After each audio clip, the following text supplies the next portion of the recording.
Once upon a time, in a quiet American town that most people never notice on a map, something began to happen after midnight. It started with a single phone call, an ordinary tone that broke through the hush of sleeping streets at exactly 3:07 a.m. The first call came to a woman named Ellen Price. She lived alone in a pale blue house on the edge of town, the kind with one porch light that flickered even when the bulb was new. She was half awake when the phone rang. On the other end, there was breathing, soft, rhythmic, human. Then a whisper. Ellen. Her name. Nothing more. And then the line clicked dead. She told herself it was a prank. A wrong number. But the next night it came again, same time, same whisper. By the third night, she unplugged the phone and slept with her television on just to drown out the silence. By the end of that month, 3 other families in town received calls at the same hour. Different names. The same whisper. No one wanted to admit it was happening. People in Willow Hills were used to quiet routines. The town's biggest news was a school bake sale or a lost dog poster. But then the calls spread, over a dozen homes in 3 weeks. Every message came at 3:07 a.m., and every voice sounded identical, a calm, male whisper speaking only the name of whoever answered. The police tried tracing the numbers. Each call came from a disposable prepaid phone that vanished after a single use. No prints. No witnesses. The story never reached the city papers, it stayed local rumor. The locals started calling him the Night Caller. At first it felt like folklore, another ghost story parents used to scare their kids. But then, a young man named Marcus Lane vanished. His girlfriend told police that he had been receiving the calls too, and on the night he disappeared, she heard him answer one. She said she heard his voice through the bedroom door, trembling. "What do you want from me?" Then there was silence. When she opened the door, Marcus was gone. His phone lay on the floor, still glowing with the number 307. Authorities searched for days. No tracks, no signs of struggle, just an open back door and wet footprints leading toward the woods. Rumors spread quickly. People said the Night Caller only came for those who answered, that he whispered your name so he could find you in the dark. By the end of that summer, half the town had unplugged their phones. Across the highway, an investigative journalist named Dana Royce started covering the story on her blog. She called it the Willow Hills Pattern. She mapped every call, every missing person report. And then she noticed something the police had missed. Each victim lived within a few miles of an old radio tower decommissioned years ago after a lightning strike. It had been scheduled for demolition, but it still stood, rusted, silent, surrounded by overgrown weeds and fragments of old transmission cable. Dana went there one night with a recorder. What she found would become the only piece of real evidence the town ever had. She described standing under the tower as the wind picked up, listening to her headphones for any sign of transmission. At exactly 3:07 a.m., the static shifted.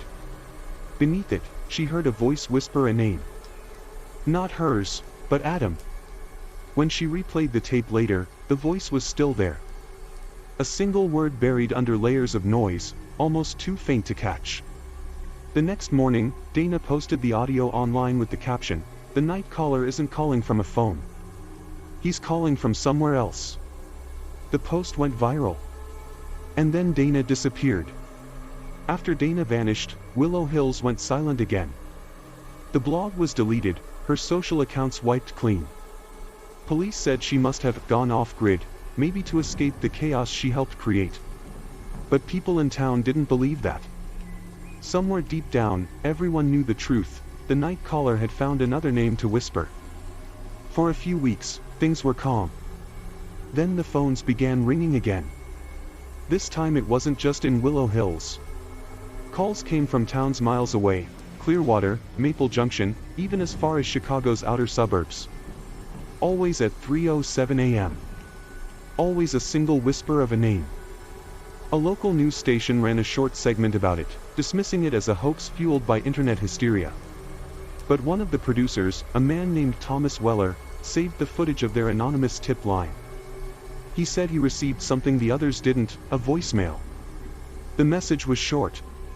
A man's voice, calm and flat, repeating a phrase. You can't erase what echoes. The timestamp? 3:07 a.m. Thomas released the recording anonymously on Reddit under the handle T.WellerWitness. Within hours, thousands of people claimed to have heard something similar on their own phones, faint static, a distant hum, sometimes their names spoken just as they fell asleep. No one could prove it was real. But people started to listen for it. 2 months later, a group of amateur investigators traveled to Willow Hills to film a documentary about the case. They interviewed families, collected phone records, even visited the abandoned radio tower. They said it was colder there than anywhere else in town. One of them, a sound engineer, placed his recorder against the metal frame. When they played it back later that night, it didn't just capture wind, it recorded a pattern. 3 short bursts of static, a pause, then 3 more. Over and over. Morse code. They translated it, ADAM. That name again. The name Adam eventually traced back to an old police file, 30 years old, buried under boxes of unsolved cases. He told her something that didn't make sense at the time. That man, Keller, he kept calling the station after the storm. Said he could still hear his boy's voice through the static. Emily said her father was terrified by those calls. The last one came at 3:07 a.m. The more the investigators uncovered, the stranger it became. Every modern call, the ones tormenting new families, was traced to a pattern of cell towers surrounding the old radio site. As if someone, or something, was broadcasting from the same dead frequency that had gone silent decades earlier. Then one of the investigators, Tyler Ross, received a call of his own. He answered without thinking. The recording on his camera captured it, his name whispered softly, followed by the faint sound of a boy's voice saying, "Dad." He dropped the phone. 2 days later, Tyler's car was found at the edge of Lake Arden, the same place Adam Keller had vanished years before. Inside the vehicle, they found water stains, an old cassette labeled AK, 1989, and a handwritten note on the dashboard that read, "It never stopped calling." When authorities tried to play the cassette, the tape was blank. At this point, panic spread. People started filming their phones overnight, terrified of missing the sound. Some swore the calls weren't coming from phones at all, but through walls, through speakers, even through dreams. The story faded from the news cycle, replaced by newer tragedies and trends, but in small towns like Willow Hills, the hour of 3:07 became sacred. Lights stayed on. Phones were powered down. No one wanted to hear their name in the dark. Years passed. The calls slowed. People moved away. The town changed, but the story of the night caller never quite died. Every Halloween, someone would bring it up on local radio, a spooky campfire legend to fill the empty hours between songs. The hosts would laugh. The callers would share their experiences. But once in a while, someone's voice would tremble just a little too much when they said, "I heard it too." It was easy to dismiss. After all, ghosts don't use phones. Then, in 2023, something unexpected happened. A graduate student at the University of Illinois, Sarah Benton, decided to write her thesis on urban legends that originate from real events. One of her case studies? The Night Caller of Willow Hills. Sarah approached the project like a scientist.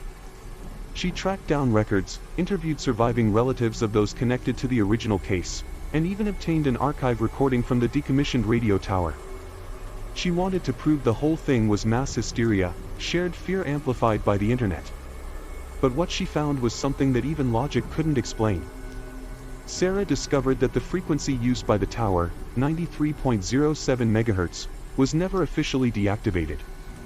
It was supposed to be silent, but when she ran a signal test, she picked up a faint transmission. It wasn't music or radio chatter, but a single repeating tone every 30 seconds. When she amplified it, she heard a voice layered beneath the static. A male voice whispering, "It's 3:07. She recorded it. Played it back. And in the background, faint but clear, a young boy could be heard calling out, "Dad?" Sarah didn't sleep that night.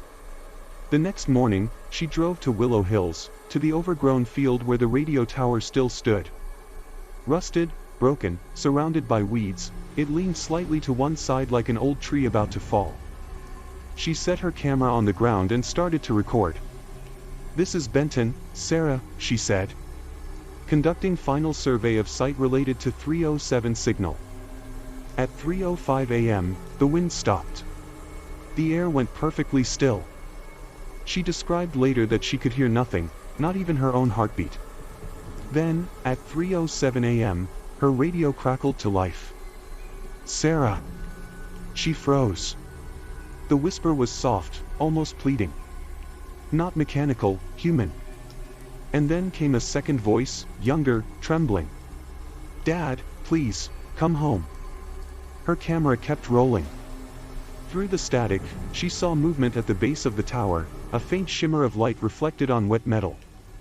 Two figures, a man and a boy, standing side by side, blurred by mist and static interference. She blinked. They were gone. When she looked at the recorder later, the footage had distorted at the exact moment of 3:07. But the sound remained. Beneath the wind and rain, a voice whispered, "I can stop now." Sarah ended her thesis there. She didn't try to explain it. She simply wrote that the night caller legend was an echo of grief, a father calling into the dark for the son he lost, his voice carried on a signal that never truly died. She returned the recording to the county archives and left the field for the last time. No one has reported a night caller incident since. Sometimes, even now, engineers who work in the area say they can still detect that faint pulse at 93.07 MHz, a soft rhythm, almost like breathing. But when they listen closely, it's not calling anyone anymore. It's just quiet. Maybe it was never meant to haunt. Maybe it was just love that refused to let go, a signal too strong to fade completely. Once upon a time, there was a man who couldn't stop calling into the night, searching for the voice of his son. And when he finally found it, the line went still.